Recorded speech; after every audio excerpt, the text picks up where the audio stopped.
As defined in an old Greek movie, the true meaning of Kéfi is that desire left over after pain and sorrow. It's that outburst that turns into a smile, a song, or a dance.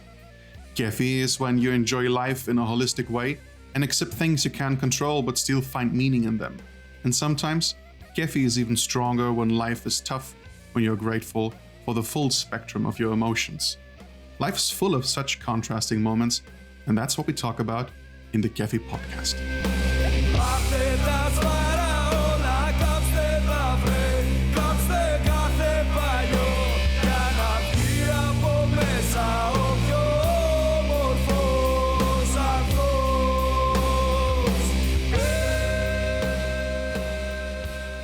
I want to welcome you to this little podcast of mine, this little experiment. I'm really happy to have you here. We have met a couple of times so far. I think the first time was in Paris at IMAG, I think, right? No, I think it was in Heidoven for a playground. That's the first time we met there. When I came replacing Darek Zabrowski, and it was fantastic. And it's the first time I saw you in Flesh and Bone, but I heard a lot about you, and I saw all your selfies from THU, and so I knew you already. That was an excessive time for selfies, for sure. It's like these trends that are discovered in some Balkan areas much later, and I was the guy who just realized, well, selfies are a good thing to remember faces of people, and when you look through them at some point, you just remember that you met them, and it's like a great reminder in terms of networking. And I kept making so many damn selfies, so many. But it was good time. It's great to see some positive, smiling guys on the net, and then have that chill already. It's a good thing. It's a good thing. That was the first time we met, and then after it was probably in Paris, and then again in London. Industry workshop was 2 years ago, I think. But it wasn't Paris before that. Oh yeah, that was Paris before. Okay. Yeah, that was Paris before. So when I'm thinking back to these times, obviously what is, like, we are talking events right now, and what comes to mind is how great it is to connect to people physically. Right now, that's something that's not possible, and it's taking its toll on everybody. How are you coping with it? I mean, you are supposed to be in Torino right now, right? And you were supposed to be in Italy. Yeah, it was heartbreaking because I was supposed to go there among many speakers that canceled not their talk, but going physically to Italy. But it was a heartbreaking news for me not to go there, because it's not that far from my place. It's like 6 hours by train. But I think Vue discovered the power of doing an online event as well. So maybe it's a bad thing for a good thing. But physically seeing people there, the chill, everything there, it's missing a lot, and moreover, with the cancellation of IMAG in Paris, I wanted to go to THU as well. Everything canceled. But we have all to cope with that. So indeed, it's something that we have to somehow to get trained to being on your own. And as a freelance, maybe we're locked down for for a long time. So we're probably coping with this a little bit better than people going to a studio every day and having a day-to-day job in a company, and having a separate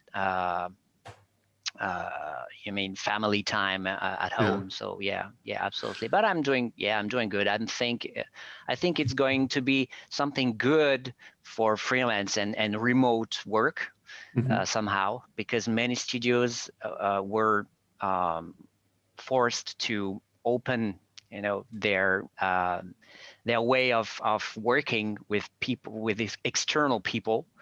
So I think it's a good thing. But I mean, yeah, personally, I miss people. I miss contact, having a good beer with people, and exchanging experiences and see friends, basically. Yeah. It's funny that you say that like that, like we are used to it because we're freelancers, but there's also the thought of like the approach of the situation, like us as freelancers who often work when other people can just, I don't know, I mean, it's different from studio people or generally people who go to an office. But what about the aspect of being the ones that need the connection outside even more? Yeah. My background, yeah. I mean, my background was working in a team for a different industry, but it's still working in a company and working with teammates, and somehow, I mean, with the technical uh, things that we have now with social networks and all that kind of thing. I mean, I'm still feeling that I have a lot of connection with people, and it's even more. I mean, it's even better and greater when you meet. I mean, you have an eye connection with people over Facebook, or you don't know, just like you, Mm-hmm. for instance, and then you meet physically the guy, and it's even, yeah, I mean, it's even better. Mm-hmm. But yeah, working with through a computer. I mean, it's a certain mindset that I can understand that people working in studios, it could be pretty hard to do that, but but I think it works perfectly. I Yeah. mean, I work with Access and Access Studio, and they are coping very, very well with working in a team Yeah. over a computer, and having that kind of e-meetings and yeah. So It's that so many have stopped freelancing because they missed the team effort and everything. They missed yeah, the interaction absolutely. with everybody.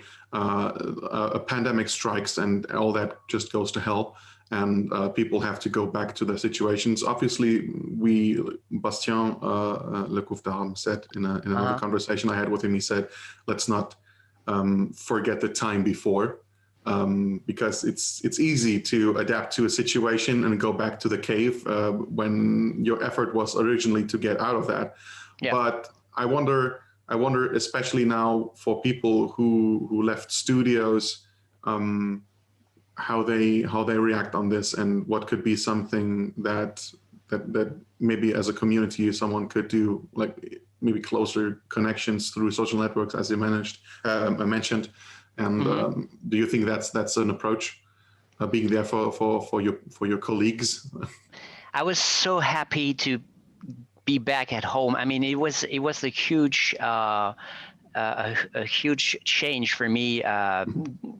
With 15 years in working for companies and Mm-hmm. being bam at home and thinking about working on your own, being your own boss, and having no colleagues at all. Indeed. Mm-hmm. So yeah, there was a stage where I missed that for quite a short moment. And when I was working with my colleagues, they were all saying, "Man, you're gonna miss us. I mean, it Yeah. won't be the same. You will get depressed at home. And It did you? won't work." Yeah, yeah. But Mhm. it was not the case at all. Why? Because I love what I'm doing in my Mhm. work. I mean, because creating, painting, and that kind of thing is not depressing. Mhm. It's such a motto. I mean, I think maybe I figured myself having colleagues all over the world through social medias and Instagram, because um, when I on my own, I'm stuck at a program. You can have an hangout. I had a lot of hangouts with guys like Leon Tucker Mhm. and friends. They were exchanging tips on softwares or Photoshop or that kind of thing. So I was feeling that I was at the office with them, and it worked perfectly. I mean, for your mental health, it's a great thing actually. Yeah. So you're on your own. You're your boss. You're working for your projects that you can show or whatever, but you'll listen to other people working on their own too, but you feel like you're in a team, because sometimes in studios it's the same thing. I mean, everybody is working on different projects. You are in the same office, but you still have your colleagues around and have a coffee with them. And so yeah, that's the kind of thing that I'm doing. Not that often now, but when I started, it helped me a lot Yeah. coping with that change. Yeah. How many years did you say did you work in a company? In companies, 15 years. 15 years. Was it Yeah. was it different? I don't know. Was it difficult for you to adjust to this freelance life that demands all this discipline to take care of everything yourself? The difficulty was rather to feel on your own at home, but I had the discipline from the office. I think it was a really great thing. That's why I recommend not getting into freelance when you're right away after school, because you don't have that kind of discipline that the studio can give you. The structure, the way you are. You have your breaks every morning with your colleague. You have your coffee at 10. You have lunch. You have meetings, and you're feeling like there's a certain structure in your day that you're totally lost when you're home with the TV next to you, the PlayStation, and yeah. But I feel when I am behind my Cintiq and working, I mean, I'm at work. I'm not at home, and yeah, this experience helped me very much. Because I'm forcing myself to stop working at 10, for instance, like I used to do in my office, to have a coffee. Just getting off of your screen and having your coffee, getting on the couch, just doing approximately nothing, just like 10 minutes, having your phones and having a good coffee. Of course, you're on your own, so sometimes it can be pretty frustrating because gossips with your colleagues or something very nice. Yeah. It's a moment that you're talking with your colleagues and hey, why this guy, why Bobby or whatever is like this, or you're just talking about, I mean, Game of Thrones from yesterday's or whatever. Spoiling everybody. Sure. Yeah. But yeah, when you're alone, you're somehow locked down. It's different. That's why it's really important to have virtual friends. I would say virtual, not colleagues but friends. But now, yeah, you have literally virtual colleagues. Yeah, to me, it was not that difficult to adapt from one from companies to my own company and working home. But I can imagine that for some people it must be really tough. And in France, actually, it's not very popular working remotely.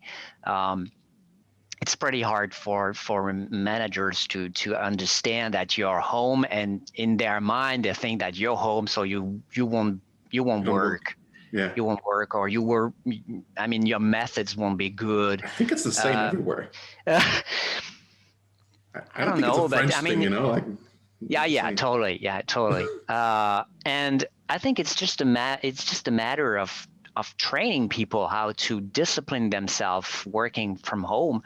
It's not that easy because you need a devoted space. If you have your kids and all, it could be really a messy.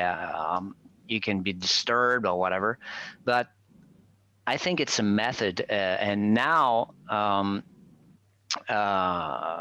it needs to be it's a training literally, so it needs experience as well. So I mean, like, people are forced to do that now, and people are having very bad moments doing that. Obviously, I mean, people that are not social medias, I mean, there are people that really don't like Facebook, Instagram. They are totally not on social media. So it's a way to get out somehow virtually, I would say. But there are people that are very, very down to earth, and they like physical contact, which everybody does. But working with people face to face, it's different, of course. But yeah, I mean, it's a tough time. Your work with Axis, is that exceptionally on, like exclusively on through remote work, or do you also spend time in Glasgow? No, I've never been there. I wish I could, but I've never been there. I mean, almost all my clients I worked remotely, except for a couple of studios in Paris that I can go there and work there. But most of my clients are from the UK or from the US, so by default, I'm used to work remotely. It's no big deal for me. So for those who don't know you as well, what exactly are you doing for Axis, and what else is it what you're doing? Yeah, well, I started 7 years ago, freelancing. My background is a bit complicated, but I did a career shift 7 years ago, and I'm mostly working in pre-production for the entertainment company. These days, this year, it was I worked a lot with Axis. So I worked on the last trailer from Magic the Gathering with Axis on the Zendikar Rising, this IP, and so I did environment concept art, and I also worked as a digital matte painter in post-production for an IP, I can say. But soon you will know it. Very, very soon. I'm sure I will. But yeah, that's most of the projects that I did. And I love working with those guys. I mean, they're amazing. They're working with software. You have everything in it. You have all the production, and many. Basically, everything is going into this planning software. So each people of the team are connected to it, and they can see what is working on. So yeah, it's a training a bit too, but it's working very well. I mean, they're doing that for like more than a year now. And I mean, Axis was really open to freelance and remote work right before the pandemic. Why other studios were totally rejecting freelance and remote work. Axis was already opened. I mean, from the stage where I met you in Eindhoven in 2017. I think it was or 18 maybe. I think 18. 18, yeah.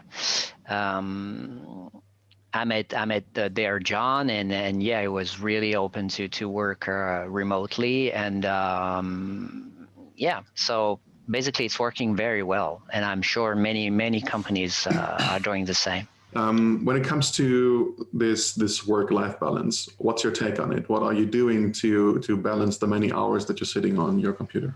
Well, first, I'm trying not to wake up at 10 or 11 in the morning. When I don't have something to do for a client, I used to wake up around 7 or 8. But I'm a father, so when you have kids, you cannot get up early, get up very late. Yeah, you know it too. So and I mean, the right balance really came from my office experience. Like I mentioned, I'm forcing myself to stop working around 10. Oh, sorry, and have a coffee.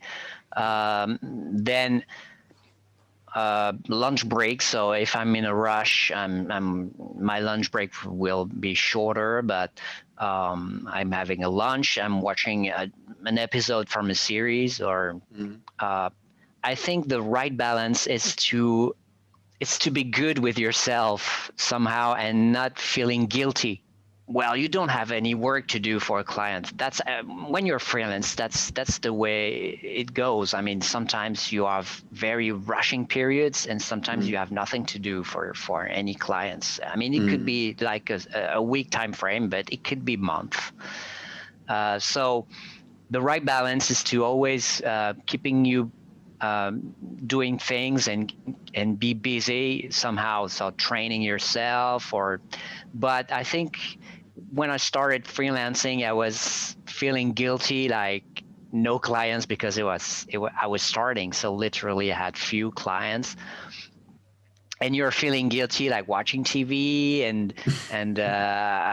because you feel like, man, you have time to train yourself to be better, to be a better artist, and to work on your weaknesses, and not mentioning that why I don't have any clients, or not that kind of questions, but just making something of your time. So yeah, I was feeling guilty, like having a coffee and watching, like 2 hours a series on Netflix, and you need to be good with yourself. It's really important. And from my experience and from other guys, actually, Finn McManus is doing the same thing, but I'm taking a nap, like 20 minutes right after lunch sometimes, because it's good for your brain, and something very good to do as well. And I know that maybe many people will laugh about it, but I'm doing some ASMR sessions. All right. All right. Now you're gonna get all the questions, man. Yeah. Because I have no idea what this is about. Like, wow. Because my brain is constantly working. And that's a big problem with me, because I'm an anxious people. I'm anxious person. And first, lockdown for me is not a big deal because I feel secure at home. So that's a kind of a thing with me. But anxiety is a big problem with me, and that's why I need to create things. So I'm not a drawer, literally, but I need to create stuff. That's something to balance my anxiety. That's sort of a cure for me. So I need to create music. I need to play music. So part of my balance will be to play the guitar or that kind of thing. But I found recently, like a year ago, stuff about ASMR for anxiety, because I've been asked that doing yoga is a good thing too for people locked down somehow with like us. But yoga for me, I'm really more of a punchy guy, and I would prefer punching a bag than being like still for 10 minutes and not doing anything. Because if I have to thought on myself, bad thoughts are coming instead of positive thing. Which is the goal of yoga somehow. It's to have your positive thoughts and be peaceful. And so ASMR is something good for me. It's working for me. It's not working for many people. Can you shortly explain for those who don't know? I mean, there might be some people who don't know what it is. So well, ASMR is called, it's the autonomous sensory meridian response. It's literally feeling chills from your skull and having the goosebumps. It's you don't know why, but it's something, you're listening to something or you're watching something and you have the chill. You don't know why.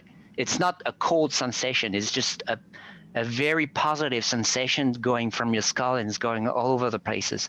And people and some doctors, or I don't know exactly, but discovered that this sensation is triggered by people whispering, for instance. People whispering, speaking like this, with sounds, different sounds. They call them triggers, because it sounds that somehow triggers your chill all over the places. Yeah. And I discovered this through YouTube. I mean, you have tons of ASMR video on YouTube. They're doing millions of views. I mean, it's crazy. In the US, it's crazy.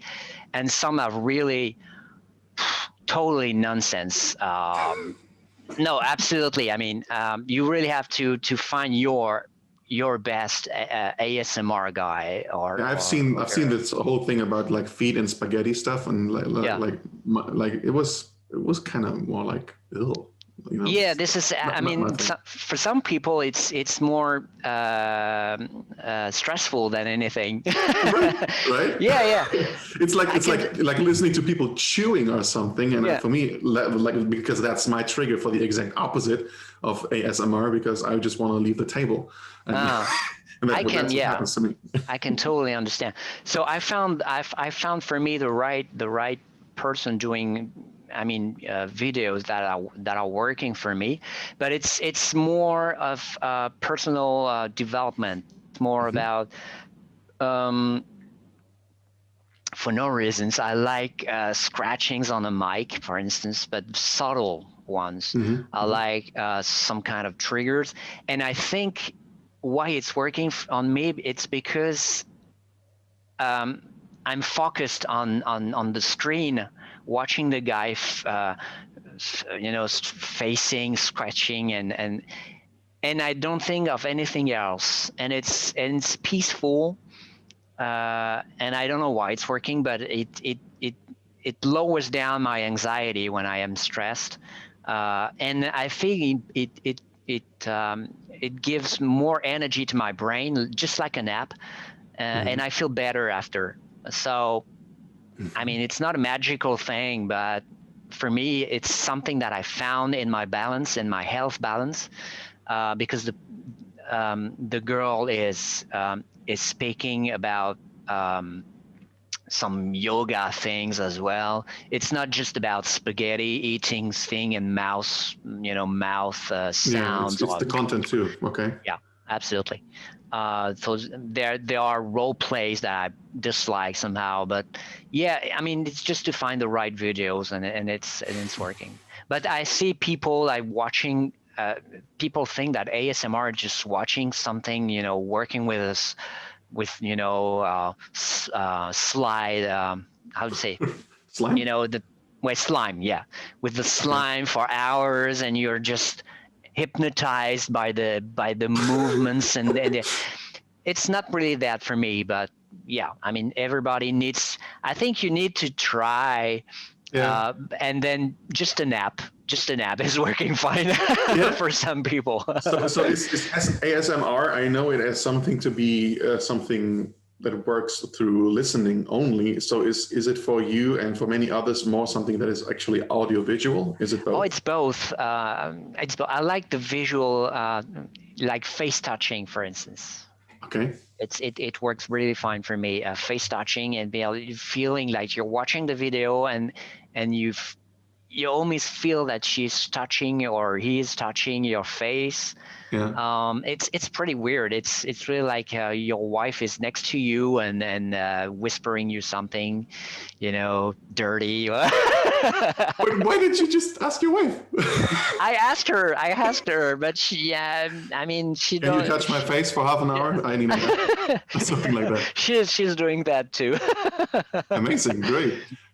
Really? Yeah. So is it for her the same? Like, does she have these triggers too? No, right? No, she's even jealous of the girls doing. Yeah, I mean, I'm pretty curious myself. I tried a couple of videos and I saw people like cutting soap and all that, and it's an interesting sound and all that. But I know the feeling of ASMR because I get it sometimes when I listen to specific songs.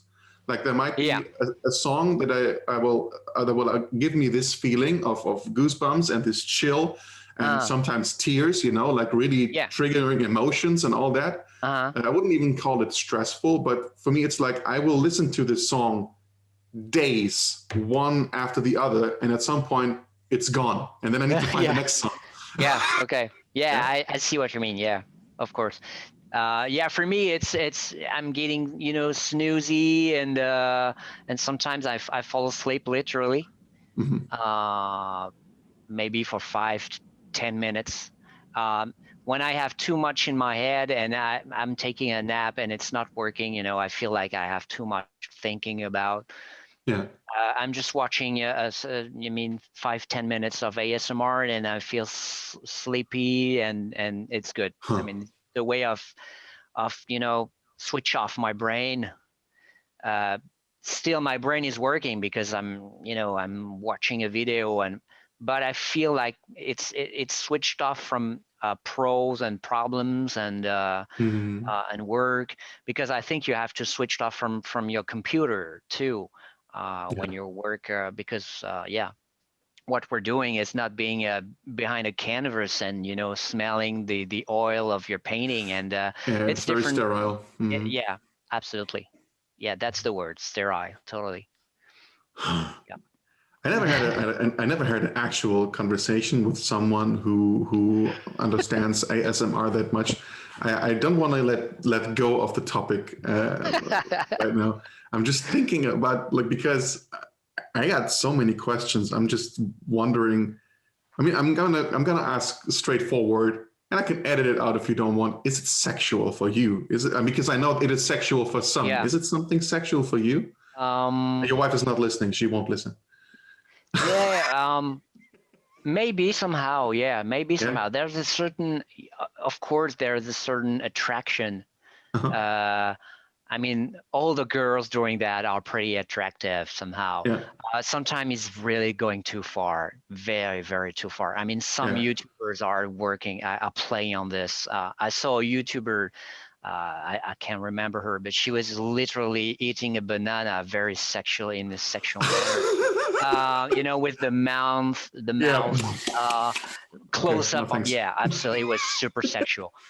For me, it's probably not what works the best, but yeah, the face touching, for instance, it's somehow, but not that far, And I mean, the one that I'm following is there's a barrier. I mean, there's a line that she is not crossing, and it's always very interesting.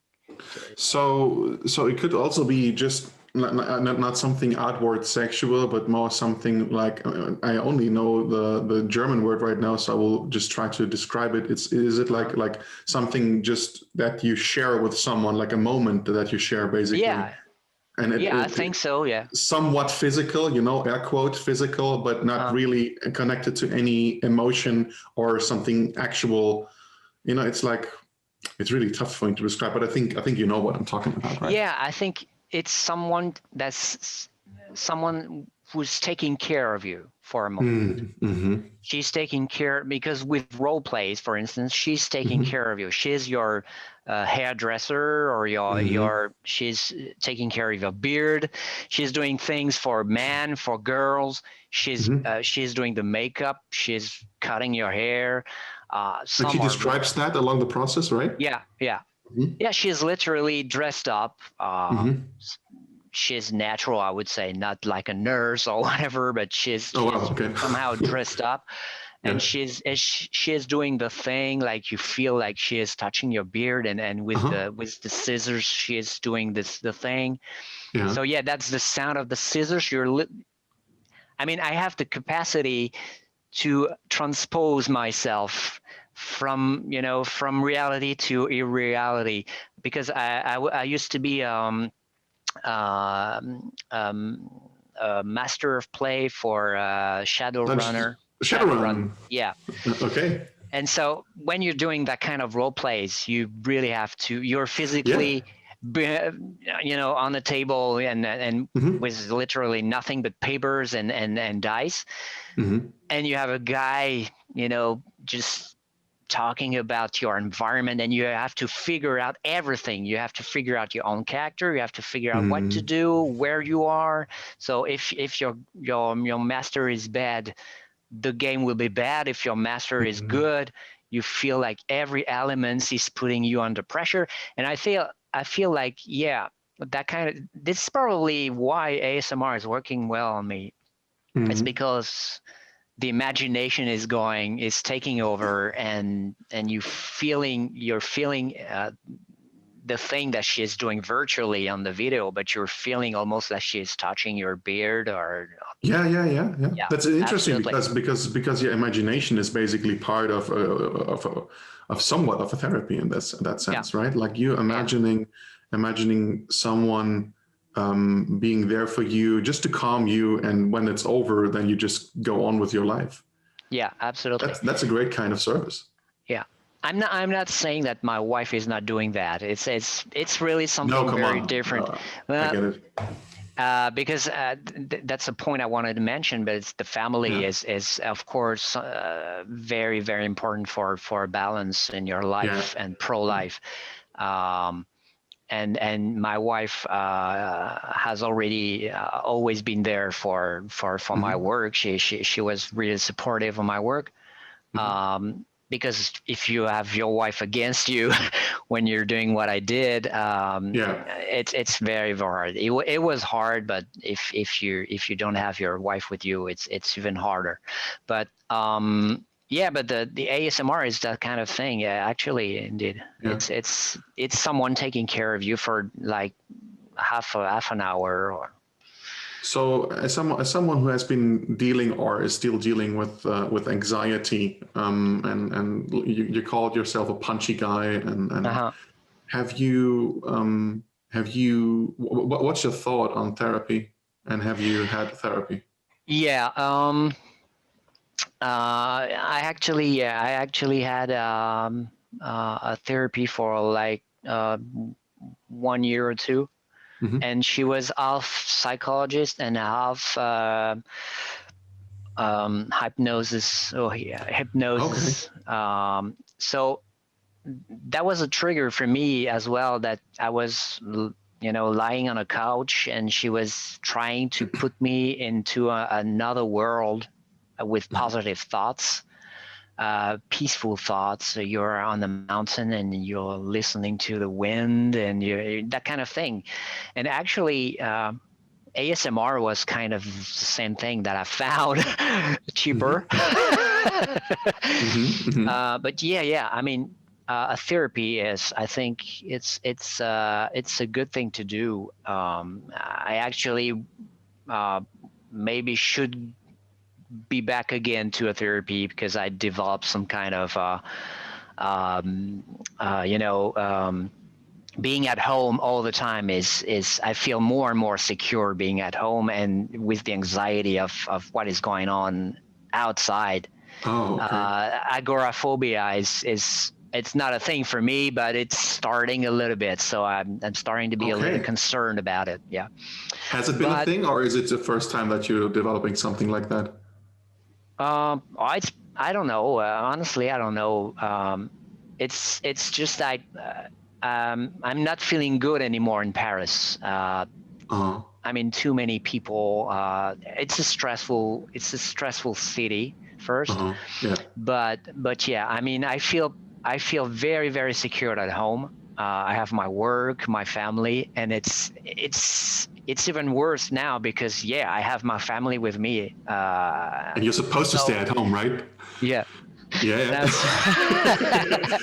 So, which is so bad. Yeah.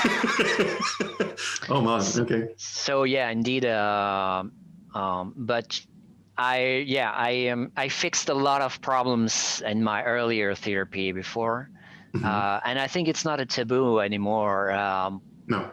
I mean, you're not going to see a psychologist because you had like a life problem or whatever. But our generation from the 70s and the 80s, it was still things that, I mean, for kids, for instance, there was some certain trauma.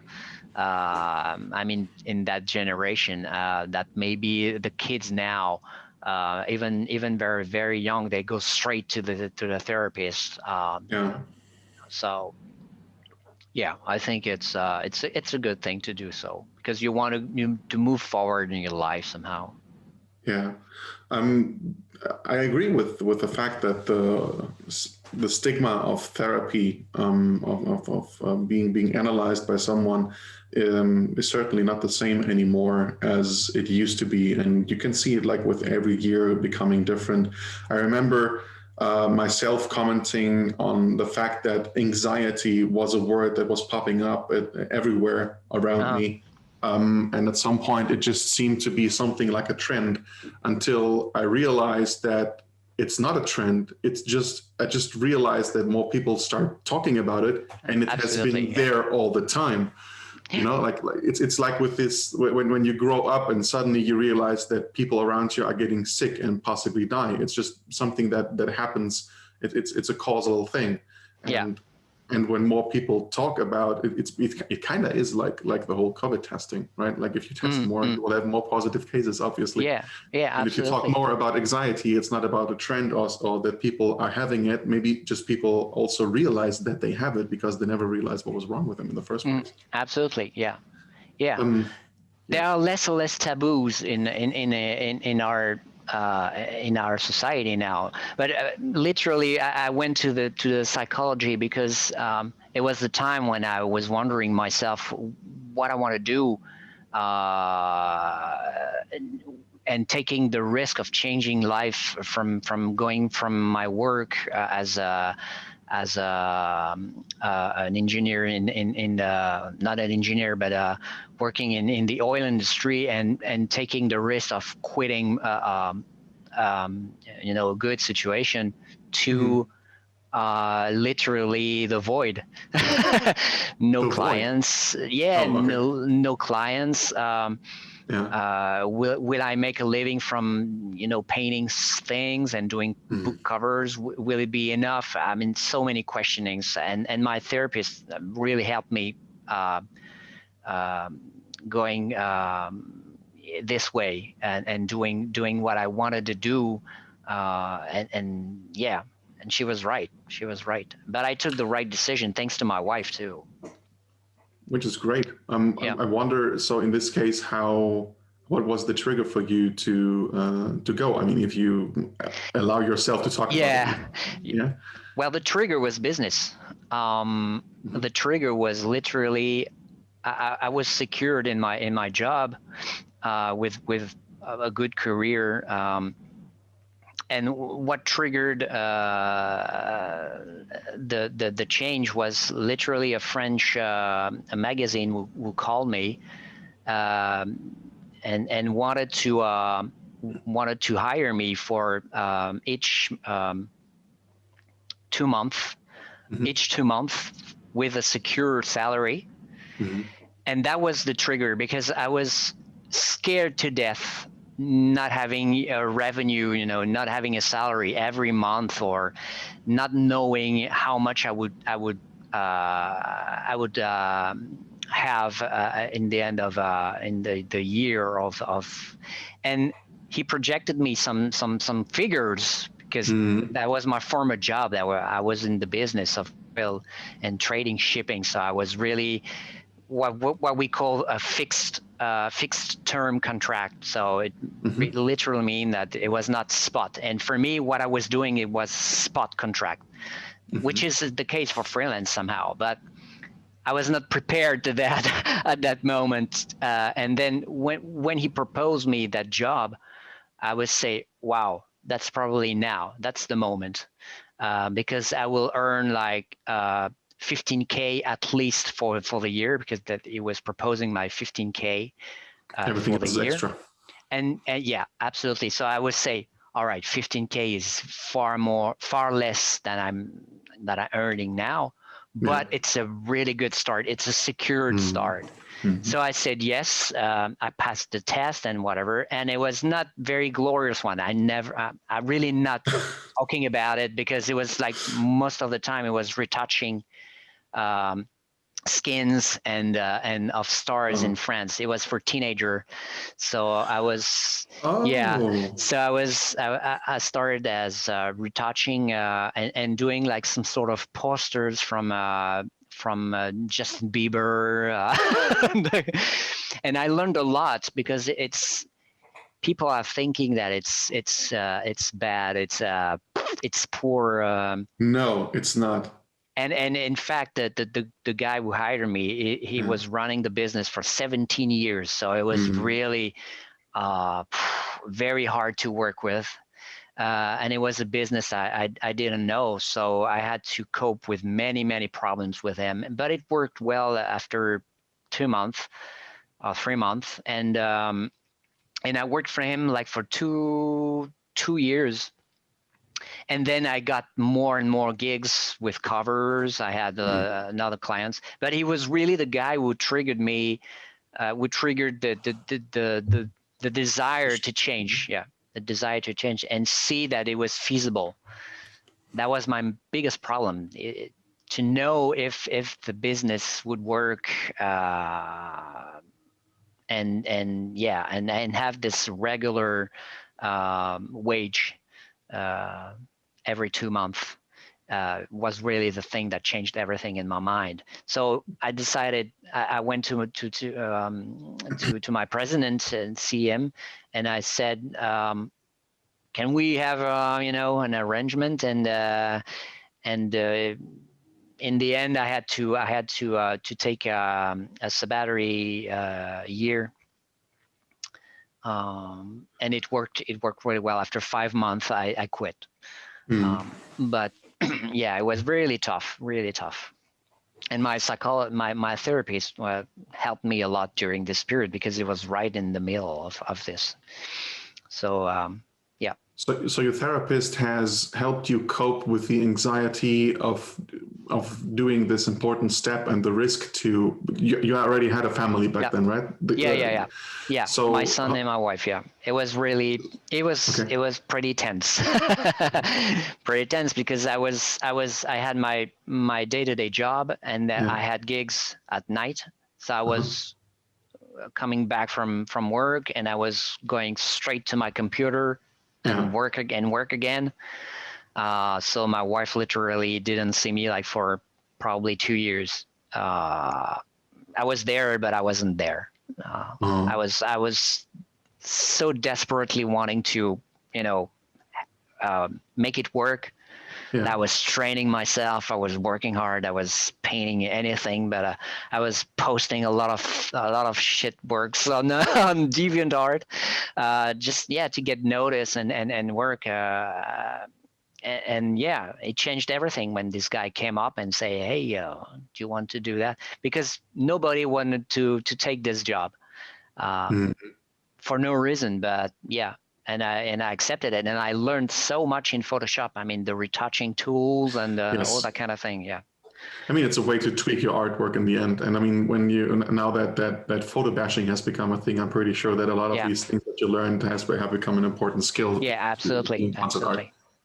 Yeah. I remember that time. I remember that I mostly was retouching because I worked in tourism before in the publishing area, and I was retouching mostly like landscape shots and like fixing skies and all that. Yeah. But I don't regret anything. Like, it just became a way to really very fast know how to tweak something for print, for example. Like just to understand the translation, and I get it. Yeah, it's super interesting for me to hear about this aspect of anxiety, because I've been at the same spot, because I at some point decided to leave and become a freelancer and all that. Like, I can very much relate with this, and I'm pretty sure a lot of people listening to this are feeling the same. The thing is, I didn't go to therapy. Like, it was pretty a smart decision from you to see that you need help, and especially since this was how many years ago? 7, you said? It was it was approximately 7 years ago. Yeah. Yeah. Yeah. So that was before something like Facebook was a thing. Am I right? Because I can't remember when I joined this. I think I joined Facebook in 2007 or 9 really? Or something. I mean, to me, Facebook was not for, social media, but it was more for finding your older, your former colleagues or former students mates, or and it turned out it became more and more social, showing your life and that kind of thing. I'm trying But to think about this right now. Like when did this happen? I don't. Do you know when Facebook was started? I mean, it's an odd question, but I think it was literally when I started, or maybe a year after. But it was yeah. I can say yeah. But I think it was around 2008 or nine, something like this. I think I'm way longer on Facebook than I realize, and I think that this is one of the situations where I'm thinking 10 years back was the 90s or something, Ah, like. But I'm bringing this up because I feel like social media has enhanced the whole idea of connection, and it changed a lot of ways how people talked about things, and it also changed because of that the discussion about therapy and yeah. about getting help, because a lot of ideas, for example, about therapy came over from the United States, I figure, because Uh-huh. people were talking about therapy there way earlier, and I think it was way more established in the United States to go to a therapist than it was in Europe. Yeah, Um, absolutely. yeah, Absolutely. so you Yeah. agree with that? Like, and if Yeah, you totally. if you would see something in a movie like that, and they would make fun, like even like everybody has, like even my dog has as an analyst now, like taking care of it. You That's know, what you said. Yeah. yeah, Yeah, that's what you and said. you, It's in the US it was more like maybe something trendy, yeah, whereas in the Europe it was more of a taboo thing. right. And I think it changed. It changed Yeah, and for the now best. people are talking about it, and that's just awesome, Yeah. because it's not even the stigma, but all this stupid prejudice is just gone. And Uh-huh. um, And I'm there are very good therapy just for phobia with VR, for instance. oh really? Yeah, people scared of being on top of a building, or Height, yeah. of spiders, scared of spiders. With VR, they are recreating the situation where you are actually climbing a building or you're doing very scary thing that's the most scary thing for you, and they're working on your anxiety on that kind of thing, and it's working well. I did not do anything like this, but I think it will work really great. um, yeah. Is there a I mean, specific? Do you have a phobia? Because you're talking about like. no, actually, no. Okay. Just now being with a lot of people is Hmm. a bit stressful for me, but I don't have very big phobias. I don't Yeah. like spiders, but I'm not like wow. It's good. It's good. But I It's mean, fun. VR is very interesting, yeah, for that. Yeah, like when I'm thinking about this, obviously it cannot recreate the exact sensation of being on top of a building, right? Because I mean, you don't feel the wind and all that stuff. I don't Uh, know how far they go if they put you in a room with ventilators or something like that, or fans in your for face, and you're like, 40, yeah, 4D phobia. so I'm not sure how far they go with this, and I'm not sure if how good that therapy works.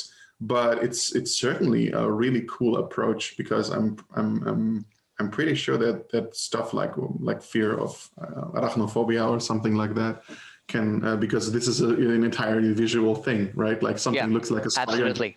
and you Yeah. freak out. And So what is hard is you have to face it. yeah, It's yeah. the cure will only be to face your own phobia. That's why VR is working, I think, because you're facing it.